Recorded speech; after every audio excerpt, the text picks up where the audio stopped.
Hello children, how are you all? I hope you all are doing well. So today in this chapter we will learn about diversity in the living world, okay? Specifically about the plants, okay?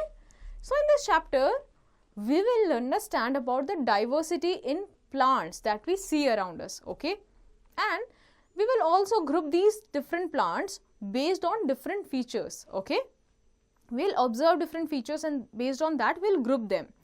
Plants in different surroundings have different type of habitation of animals and birds, right?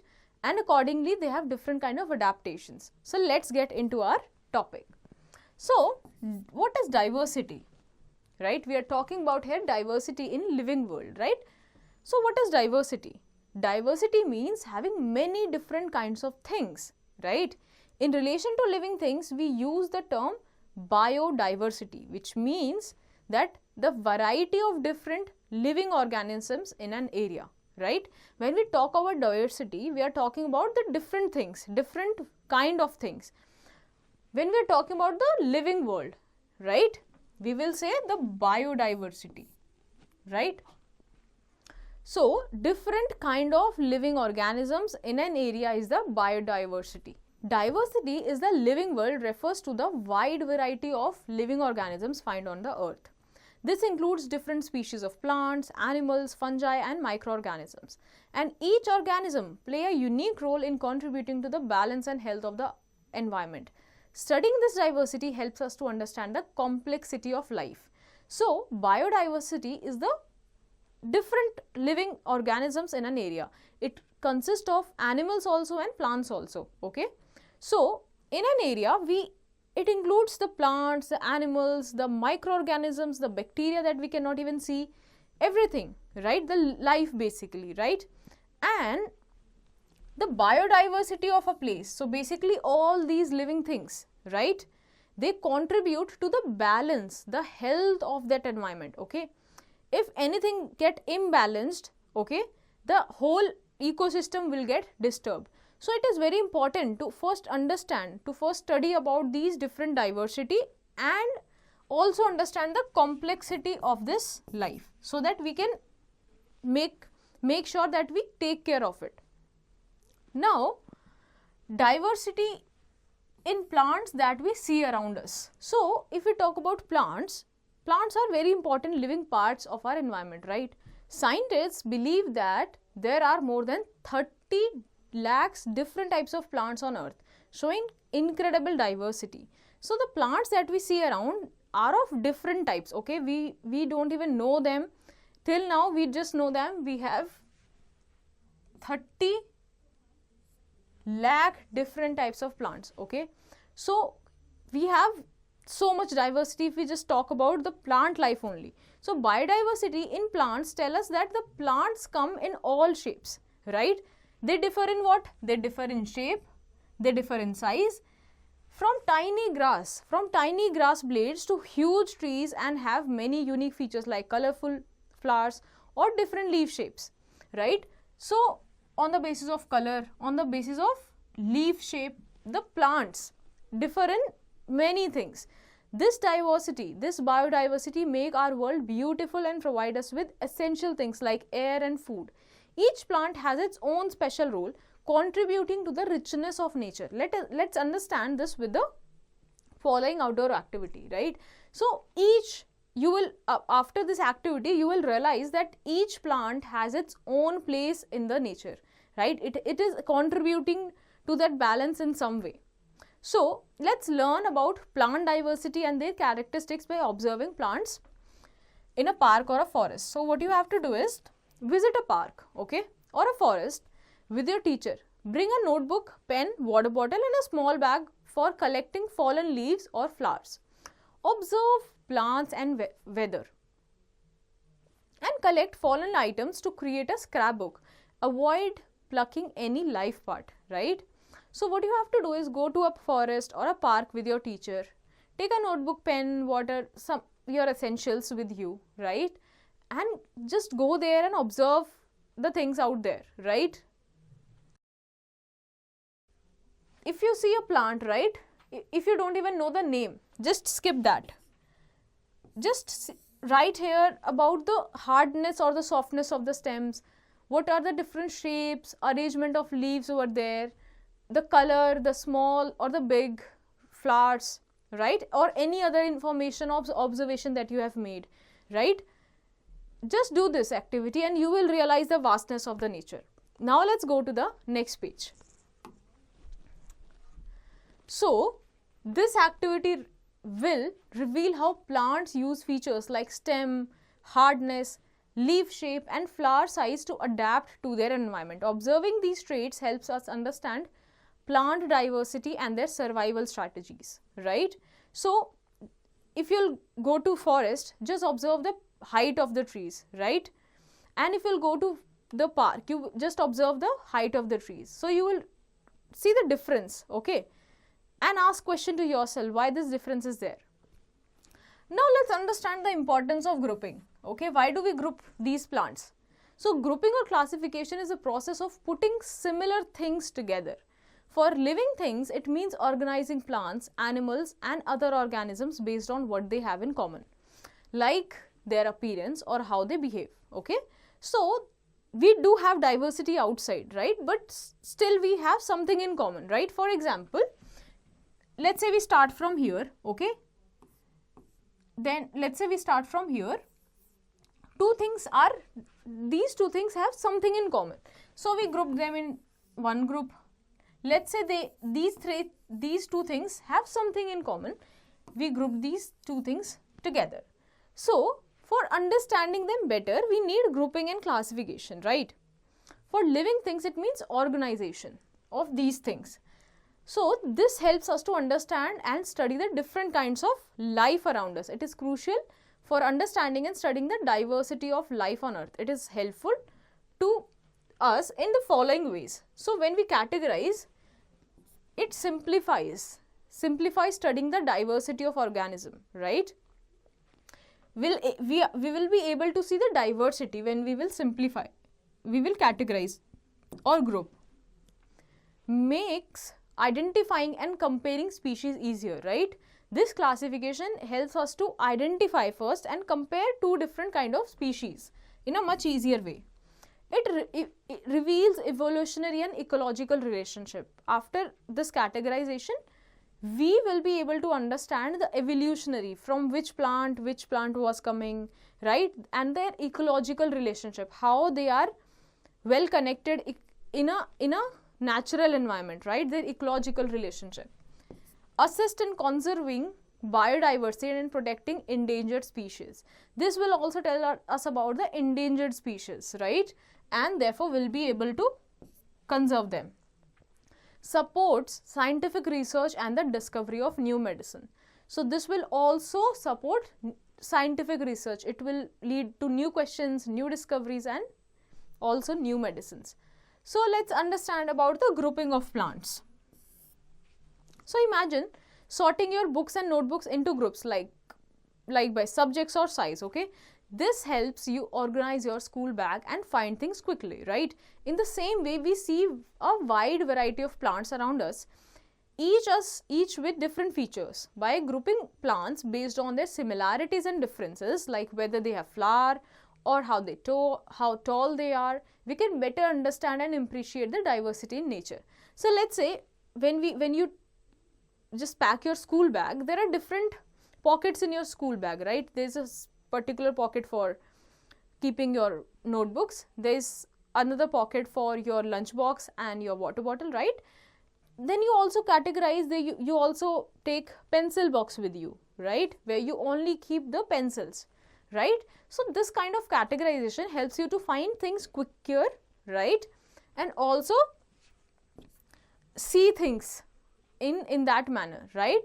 So grouping plants is important. Similarly, grouping plants is important because it helps us to understand their characteristics, similarities and differences, making it easier to study and identify them, right.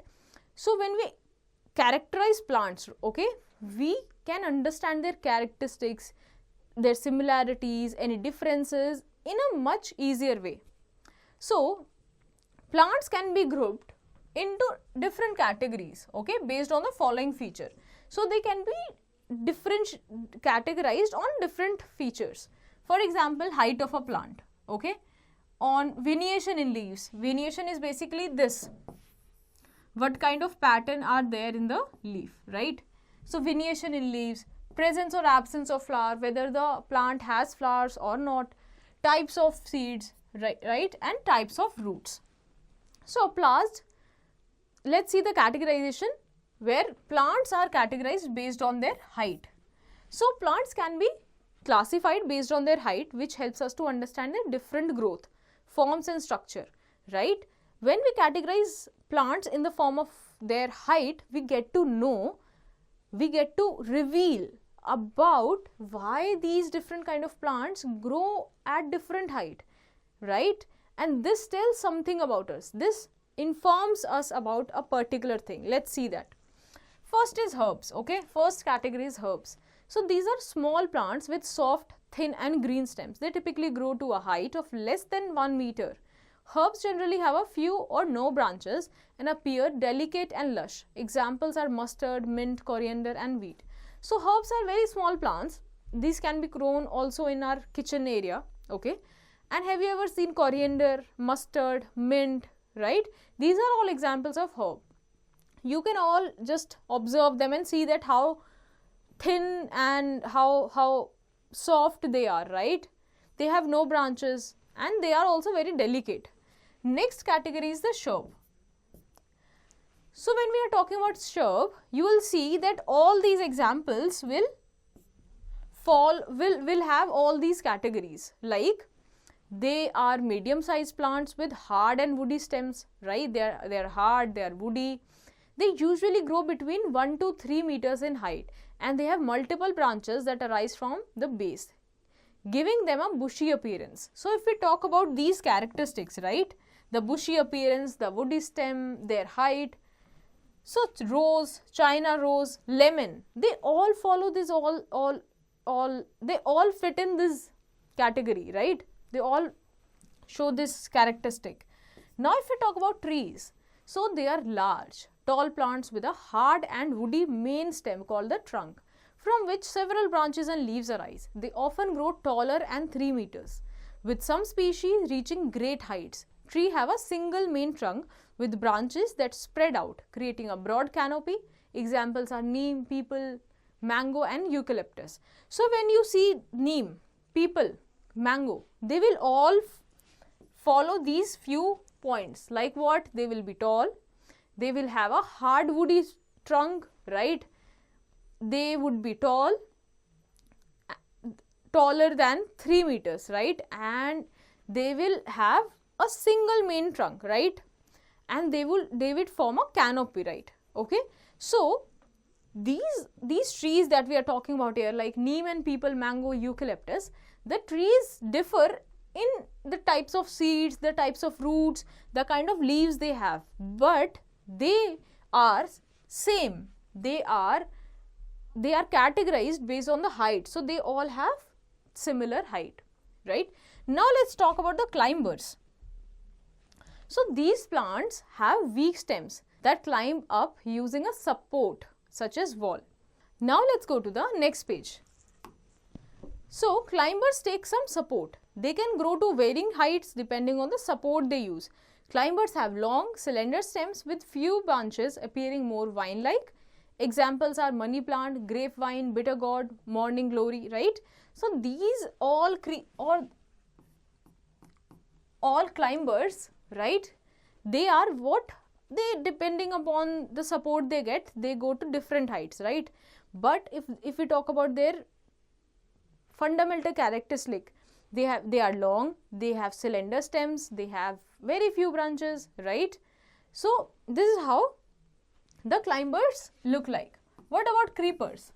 So these are plants with weak stems, right, that spread on the ground. They spread on the ground just like this, and they usually grow very close to the ground, extending horizontally. Creepers have thin trailing stems with few branches and often cover large areas of ground. For example, watermelon, pumpkin, muskmelon. So if you'll see, there is a difference between creeper and a climber. Climber go upward while creeper go horizontally, right? horizontally. Now, plants based on roots. So now we are categorizing plants based on their roots. Okay. So this all categorization we are doing why? We studied in the beginning, right? For understanding things in a better way.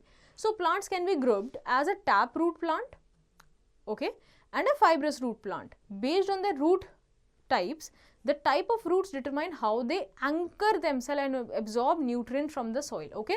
So the kind of root pattern they will have, this will tell us that how they anchor themselves to the soil and absorb nutrient. So either a plant will have a taproot or a fibrous root. Taproot look like this. There is a main root, and from that main root these small roots come, okay.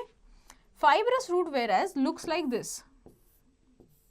From a single base, there is no main root, many roots are coming out, okay.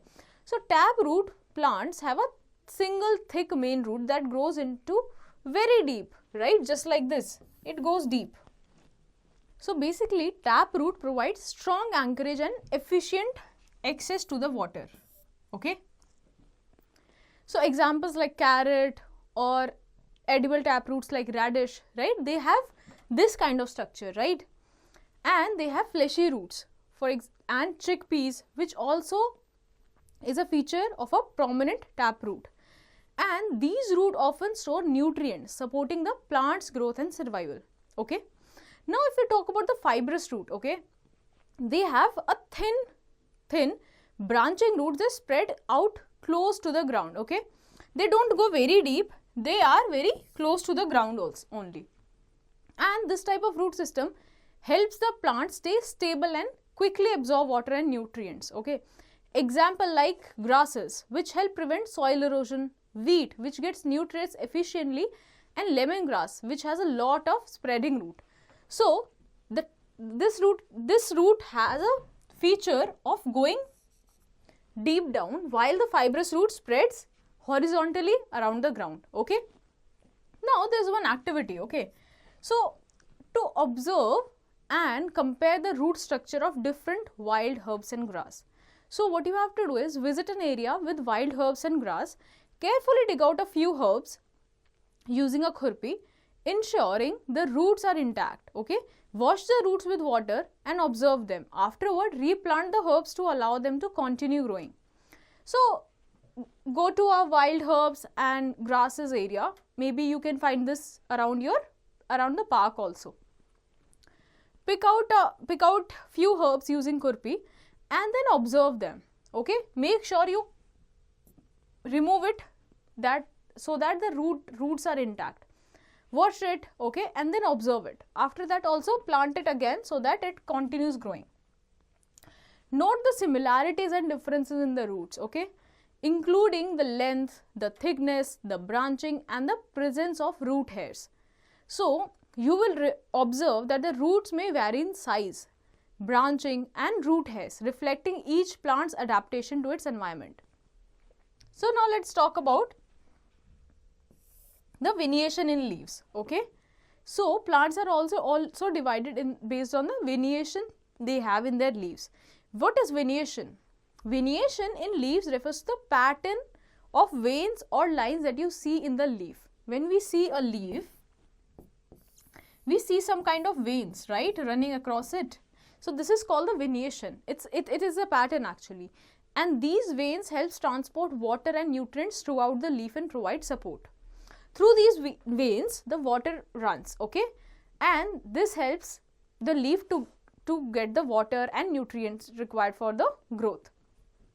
So it is very important for identifying plants and understanding how they transport nutrients. So there are mainly two types of veneation. One is parallel and other is reticulate. So the veins run side by side from the base to the tip of the leaf without crossing each other, and this pattern is called the parallel, right? And this is generally common in the plants like grasses and lilies. So what kind of pattern you will see? You will see this kind of parallel pattern, right? From the base, the vein will end to the tip. Okay, this is called the parallel veneation, and you will see in those grasses and lilies. The veins form a network of web-like pattern that branches and comes and connects in different direction, just like this. Okay, it crosses each other and forms a complex web-like pattern. This is called the reticulate veneation.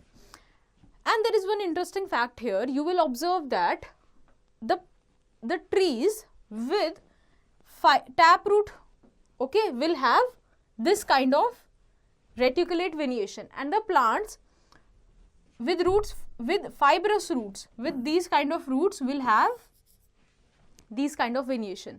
All right, the parallel veneation. So basically, just by observing their leaves, you can tell about the roots of their plant. Now let's go to the next page. So this pattern is typical in plants like beans and roses, this kind of pattern, right? So there is one activity for you. So the aim is to observe the root system and leaf veneation of common plants before planting them in the school garden. Okay, so before you plant a plant in the school garden, observe them, observe their leaf pattern and the root system. So collect samplings of the common plants like the lemongrass, marigold, sadabahar, and examine the roots and leaf of these plants. Okay, noting whether the leaf have reticulate or a parallel veneation and whether the roots are fibrous or taproots. Okay, record this in a tabular form. Record the leaf veneation and root type for each plant. For example, lemongrass has a parallel veneation and fibrous root, while sadabahar has reticulate and taproot. So you will observe by the end of this activity that plants with reticulate veneation like the sadabahar and chickpea generally have tap roots, while those with parallel veneation like lemongrass and wheat tend to have fibrous roots. This pattern indicates a relationship between the leaf veneation and the taproot. Can you just observe this complexity and the interconnectedness? So here we are also categorizing it, at the same time connecting it to study the whole. Now let's understand the plants based on the presence or absence of the flowers. Okay, so plants can be classified based on this. So first is the flowering plant. We can have the flowering plant or the non-flowering plants. So these plants produce flowers as their reproductive structures. Okay, so the reproductive structure of the plant is their flower. Okay, like the rose, sunflower, apple trees. Flowers are crucial for their reproduction, allowing these plants to attract pollination and produce seeds.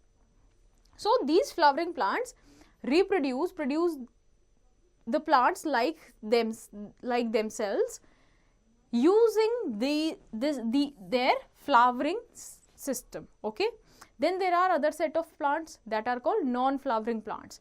These plants do not produce flowers at all. Okay, and they are divided further into two types. Okay, two groups. So one is gymnosperm and another is cryptogams. Gymnosperm, these plants have seeds. Okay, these plants have seed but no flowers. Example is pine, right? Pine have seeds but it doesn't bear any kind of flower, right? And their seeds are often exposed on cones rather than the closed in the fruit. You will realize that in gymnosperm, the seed would be exposed and not inside a fruit. When we talk about flowering plants, right? Have you ever eaten a mango? The seed of the mango is inside the mango fruit, right? But this does not happen in the gymnosperm. Okay.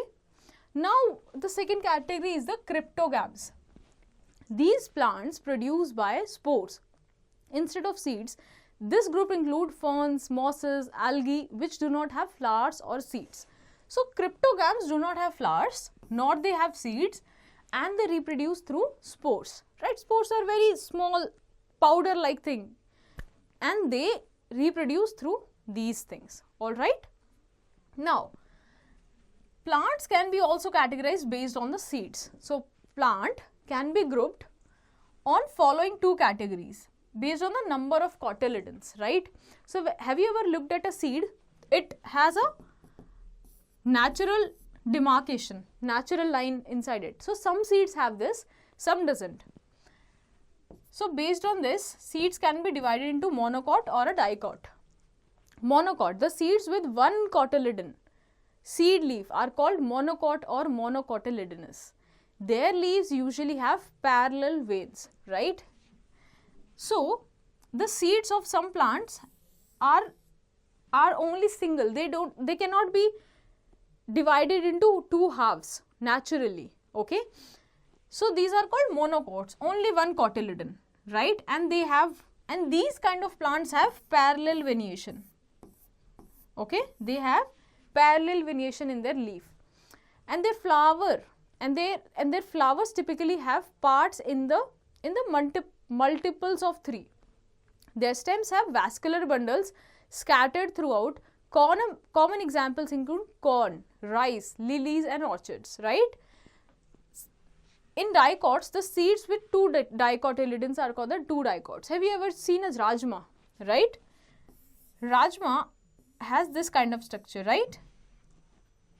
So they have two cotyledons.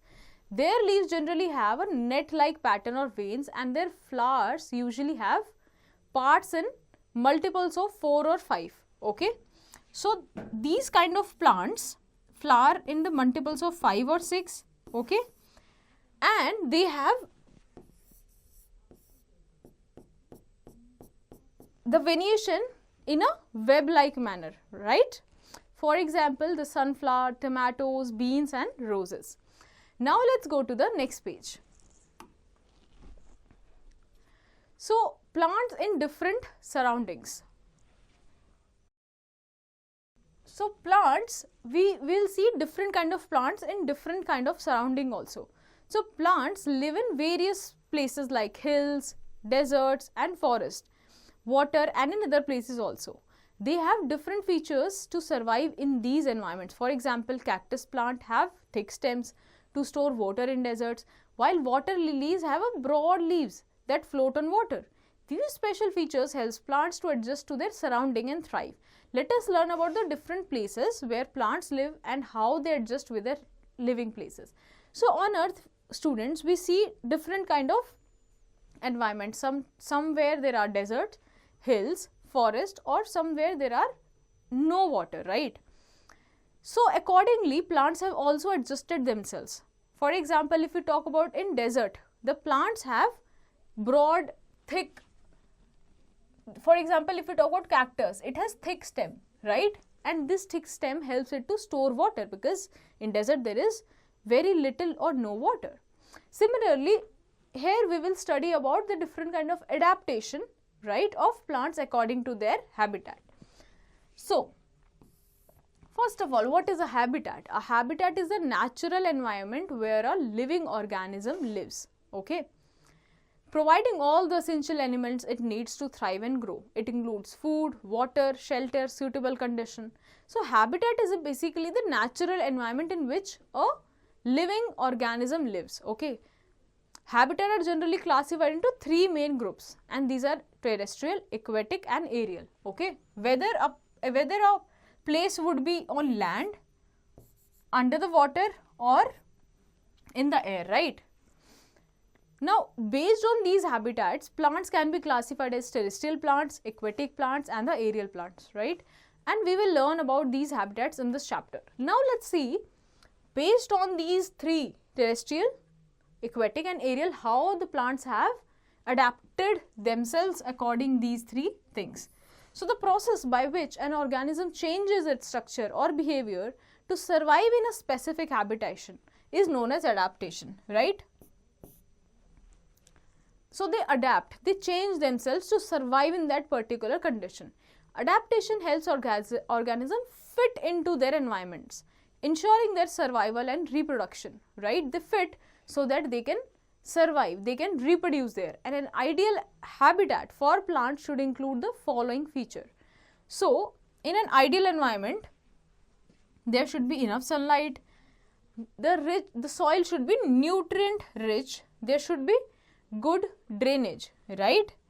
The plant should not be submerged with water. It should have a good drainage. Right temperature, not too high, not too low. Plenty of water, right? Enough water. Less competition. Competition for what? The nutrient the plant require, right? And protection from grazing animals and diseases, right? So there need to be also protection from any kind of diseases for the plant to grow. Now, there was one scientist, Janaki Ammal, right? She was an Indian botanist focused on environmental conservation, right? She played a key role in the Save Silent Valley movement as head of the Botanical Survey of India. She worked to document India's plant diversity. So, Janaki was an Indian scientist, right? She was a botanist who loved learning about these plants. She worked around environmental conservation, right? And she was also head of the Botanical Survey of India, right? And from there she led the Save Silent Valley movement. So now kids, let's talk about this adaptation. Now let's see what happens in the terrestrial plants. So terrestrial plants that grow on the land, right, such as forest, grasslands, deserts, and what? The mountains. These plants have developed features like roots for anchoring and absorbing water, stems for support, and leaves for photosynthesis to survive and thrive on different types of land. So if we talk about land, in land also there are different kind of land. Some have forest, at some places there are grassland, at some places there is no water like desert, and some places there are hilly area of the mountains. So accordingly plants need to adjust, right? So how will they adjust? They have root anchoring system, right? They have roots for absorbing water. For example, in a desert area, the roots need to be long so that they can absorb water, right? So now let's study one by one how these adaptation happens in different kind of environments. So plants in the forest habitat. So if we talk about the forest habitat, a forest habitat is a large area covered with trees and underbrush that provided a rich environment for various plant species. Forest can range from tropical rainforest to temperate and boreal forest, each offering unique conditions such as varying amount of sunlight, moisture, and temperature. So in a forest, there is a large area that is covered with trees, right? Trees, shrubs, right? So at all levels there is some kind of green living thing, okay? And this provides a rich environment for various plant species to survive in a very balanced way. So if we talk about forest, even in forest there are different types of rainforests, right? The boreal forest, and they all have different kind of condition based on the sunlight, moisture, and temperature available there. For example, if we talk about plants growing in a forest habitat, so trees would be like oak, maple, sal, teak, palash. Shrubs will be ferns, right? Herbs would be amla. Ground cover would mostly be like mosses, the lichens, right? So this is how the forest, in forest you will see most of these species. Now let's go to the next page. And what are the kind of adaptation these species have done? So the plants growing in the forest adapt to their habitat with the help of following features, okay? So what they do, what these plants do? Trees have big leaves to catch sunlight and deep roots to find water. So since in a forest area there would be many trees on a land, right? So this might create competition, right? So in that case you will see that those trees will have big leaves so to catch the sunlight, right? And they will also have deeper roots to find water underground. Shrubs have small, tough leaves to save water and can grow in the shade, right? So the shrub will be able to grow in the shade first of all, right? They will be small and have tough leaves that can save water. They have bendable stems to handle wind and rain. They would be more strong, right? Herbs grow quickly and can recover fast from grazing, right? Since the forest is the area from where any animal can come graze there, right? So herbs grow quickly there and can recover fast. They live short lives and reproduce quickly. They reproduce quickly there. Ground cover spread out and grow low to keep moisture and protects the soil. So in the forest area, the ground covers spread out, right? You will see there would be no space where soil will be exposed, right? So to keep the moisture there in the soil and to protect the soil, there would be more green cover. They have thick leaves to block weeds and keep the soil cool. Okay, so it will also have thick leaves that will block the weed, any unwanted plant, any weed from growing into the soil. Do you know the Nilgiris? In the Nilgiris, the rhododendrons have shortened height. They have shorter heights and smaller leaves to withstand heavy mountain winds. In Sikkim, however, they are taller, adapting to the different condition there. This shows how the same plant can have different features in various regions to survive local condition. So see, the same plant is growing differently in two different locations. Why? Because this is what is adaptation. It is adapting to the environment. Plants in grassland habitat. The big open spaces of grasses are called the grassland, right? So this is how a grassland look like. It's not like a forest, right? It's an open space where the plants, more majorly the grasses are there. So these cover about 1/4 of the earth's land, and they support a diverse range of plant species adapted to their environment. Examples of grassland in India include the savannas and the Deccan Plateau. Some common grassland plant in our country are spear grass, buffalo grass, acacia, eucalyptus, neem, vines and creepers, right? So these type of plants grow in the grassland habitat, right? And they adapt accordingly, right? In grassland, you will see diversity of plant. So how do they adapt there? Spear grass has deep roots to access water from deep soil layers and withstand drought. Since you can also already see that it's very sunny here, right? Since the amount of trees are very less here, so the sunlight is very strong and direct to the trees. So the trees are adapted to the drought environment, right? They also have deeper roots to access to the water, right? Buffalo grass has narrow leaves to reduce water loss through the evaporation. In the forest, they had larger leaf, right, to catch the sunlight, but in grassland there is plenty of sunlight, right? There is no competition for sunlight.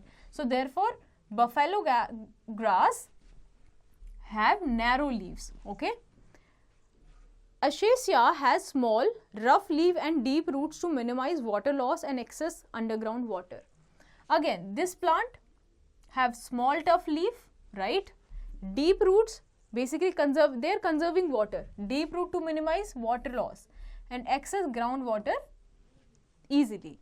Eucalyptus has a thick waxy coating on its leaves to reduce water loss and withstand high temperature. So since the temperature is very high, every plant is adapting accordingly. They have a thick waxy coating on the leaves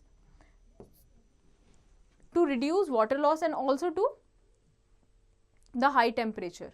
Neem has a large root system and adaptive leaves to handle extreme temperature and dry condition, right? The neem that you see in the grassland and in your nearby place would be different. They would have different root system.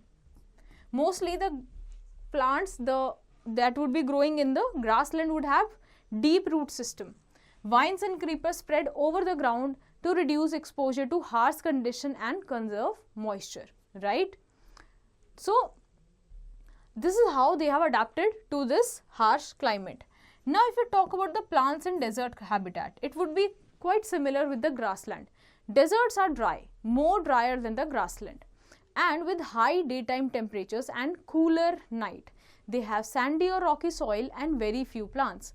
Plants and animals here have special features to save water and handle extreme temperatures. Some common examples of plants that are found here in India include cactus, acacia, date palm, right? So in the desert area, there are during the day it's very high temperature, but during the night it's very cold, right? So there's a very change in temperature within a day. So let's see how plants have adapted to this kind of environment. Now let's go to the next page. So what kind of adaptation? Plants growing in desert have shown these kind of adaptation. Cactus stores water in its thick stem, and its thick waxy coating of stem prevents loss of water. Its leaves are reduced to spines. So three types of things. Firstly, it has thick stem, right? It has thick stem. It has some waxy coating on it, right, which prevents the water loss. And third, it has leaves. It do not have leaves, rather the leaves are reduced to spines, right? Then it have spines. The acacia tree has deep roots to access underground water, okay? So deep roots. What else? Acacia has small rough leaves to minimize water loss. It has small rough leaves to minimize water loss. Cactus and date palm have spiny or rough leaves to protect from animals and reduce evaporation. So to protect themselves from animals also, and to reduce evaporation, they have spine-like leaf, okay? So these are the adaptation. Basically, what are the harsh climate here? They have to conserve water here, right? And also keep themselves protected from the harsh climate like the dry and the sunny and temperature. So plants in mountain habitat. So in the mountains in India have steep rocky land and cooler temperature, okay? So now see, in the mountains we have steep rocky land and cooler temperature, right? Now at lower heights you find dense forest, while higher up the land turns into grassy meadows. Plants here are adapted to these tough conditions. Common plants include birch, pine, blue poppy, deodar and juniper. So at lower heights you will see there would be more dense forest, okay? But as soon as you go up, right, as you go up you will see more grassy meadow, right? And these are the different kind of plant species that you will find there. So what kind of adaptation these plants have done? Birch trees have thin flexible bark and small round leaves to withstand cool temperature and high winds while reducing water loss. So birch trees have thin flexible bark, right? Since the wind, the speed of the wind is very high there, they have flexible bark, right? Similarly, pine trees have needle-like leaves to minimize water loss, okay, and withstand freezing temperatures with deep roots to access water in the rocky soil, right? So they have deep roots also, and also the needle-like leaves to minimize the water loss. Blue poppy has thick waxy leaves to protect against frost and conserve moisture, growing close to the ground to avoid strong winds.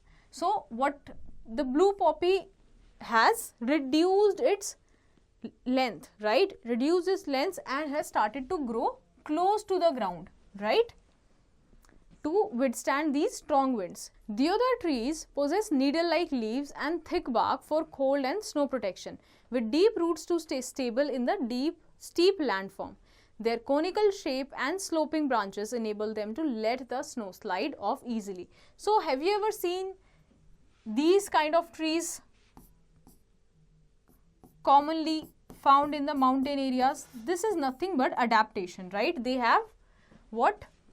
Conical shape and sloping branches that helps the snow to slide off easily, right? Now what happens in the aquatic plants? The plants that are there in the water. So the plants that live in the water are known as aquatic or the hydrophytes, and they can be free floating or submerged, right? So what are free floating? The free floating aquatic plants live on the surface of the water and not anchored to the soil, right? They live in the water, they are free floating. They are, for example, this is water, right? So these plants are free floating here, right? They are not connected to somewhere here, not connected, right? So their adaptation include minimal or absent root system because they do not need to anchor themselves or access nutrients from the soil, right? Since they are not connected to the soil, why they are not connected? Because they don't need it, right? They are floating here, they are getting everything here, right? So they do not need any root system. They have minimum or no root system. Now, for example, Wolofia or Salvinia have roots and rely on surface water for nutrients, right? They have no roots.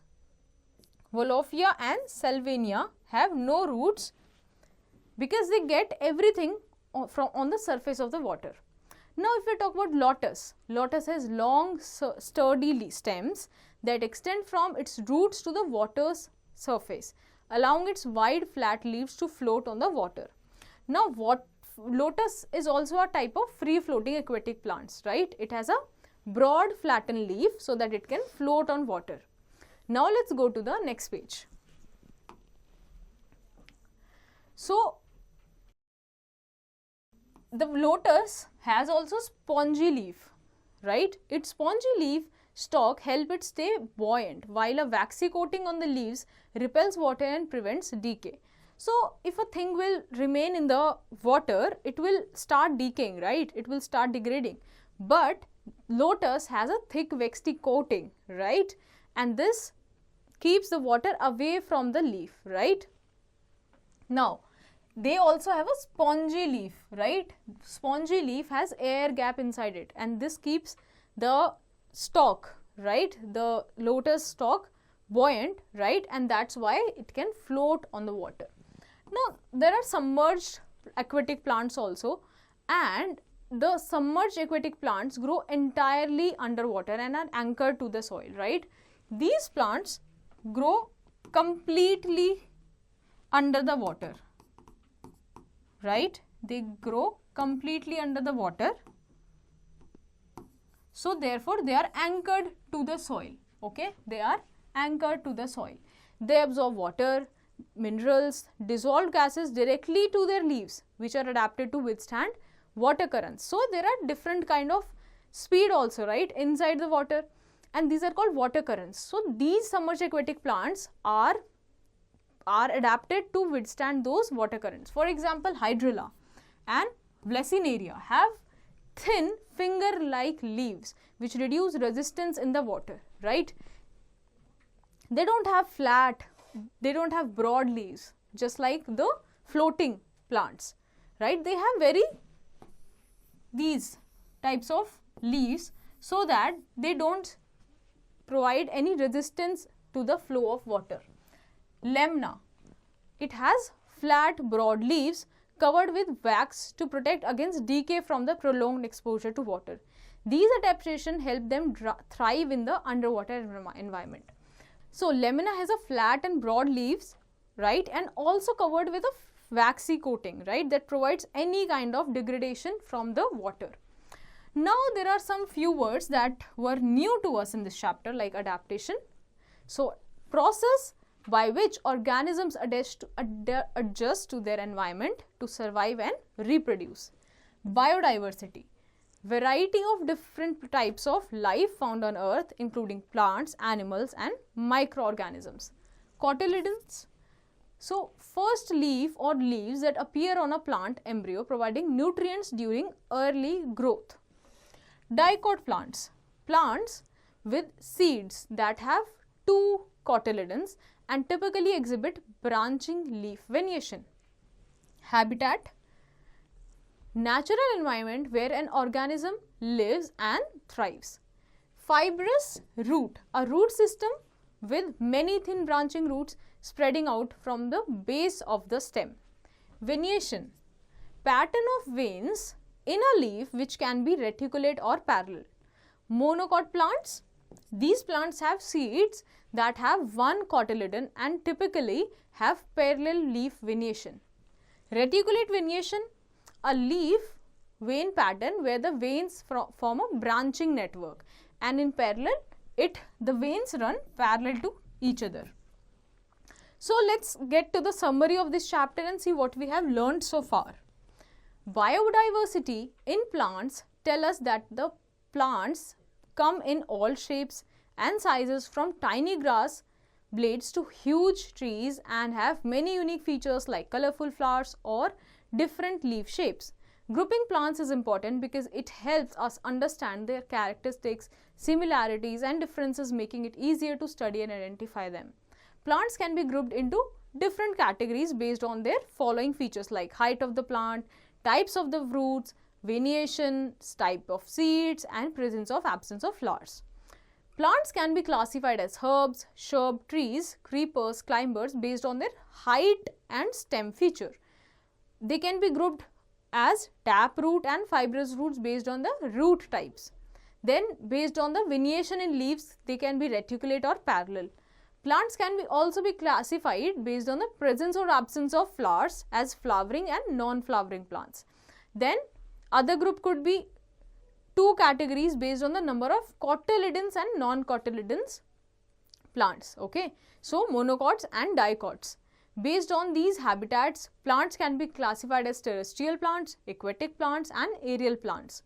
Terrestrial plants have plants that grow on land such as forest, grasslands, desert and mountains. Plants that live in water are known as aquatic plants or hydrophytes, and they can be free floating or submerged in plants in the water. So I hope this chapter is clear to you now. So based on the understanding from this chapter, you have to revise and do the exercise in your homework.